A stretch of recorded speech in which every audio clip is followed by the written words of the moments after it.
ఈరోజు ఉద్యాన శాఖ ఏర్పాటు చేసినటువంటి మిరప పంటపై సస్యరక్షణ కార్యక్రమంలో భాగంగా మిరప పొలాన్ని సందర్శించడం జరిగింది. ఇందులో సీజన్లో ముందుగా వేసినటువంటి ఇది సుమారుగా జూన్ మాసంలో వేసినటువంటిది పచ్చిమిర్చి కోసం వేశారు దీన్ని.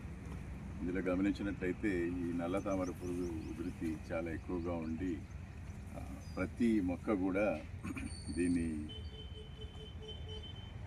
దీనివల్ల నష్టపోవడం కూడా జరిగింది. దీంట్లో ముఖ్యంగా ఈ లేత ఆకులన్నీ కూడా ముచ్చుకుపోవడం, తర్వాత అంచులు పైకి చూసి పడవ ఆకారంలో తయారవ్వడం, ఇంకా ఉధృతి ఎక్కువగా ఉండేటువంటి దశలో ఈ పెరుగుదల పూర్తిగా తగ్గిపోయి మొక్క గిడసబారిపోవడం అనేది జరిగింది.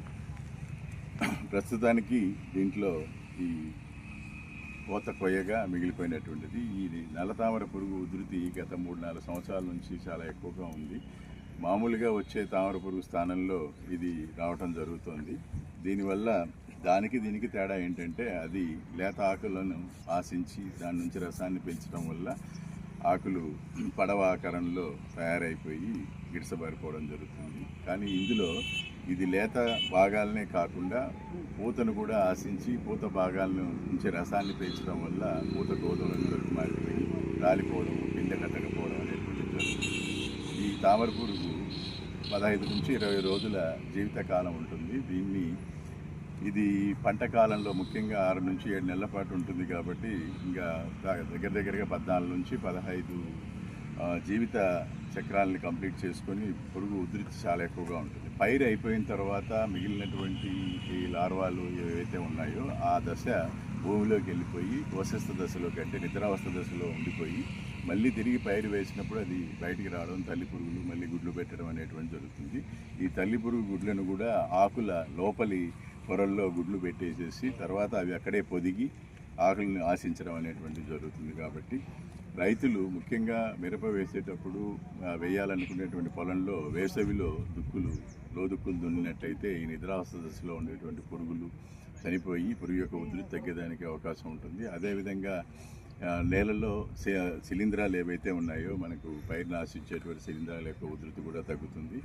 తర్వాత ఈ ఆఖరి దిక్కులో సిఫారసు చేసినటువంటి ఎరువులతో పాటు పశువుల ఎరువు ఇలాంటివి వేసుకోవాలి. దాంతోపాటు ఎకరానికి 200 కిలోల చొప్పున వేపపిండిని వేసినట్లయితే కొంతవరకు ఈ నేలలో ఉండేటువంటి పురుగు యొక్క ఉధృతి మనం తగ్గించుకోవచ్చు. సస్యరక్షణ విషయానికి వచ్చినప్పుడు పురుగుని అన్ని దశల్లో మనం మొట్టమొదటిసారి గమనించిన వెంటనే వేప నూనె లాంటి మందుల్ని మనం పిచికారీ చేయాలి. వేప నూనెని 3000 ppm 10,000 ppm మందు అయితే లీటర్కి 1 ml చొప్పున, అదేవిధంగా 1500 నుంచి 3000 ppmలో కూడా మనకు దొరుకుతుంది.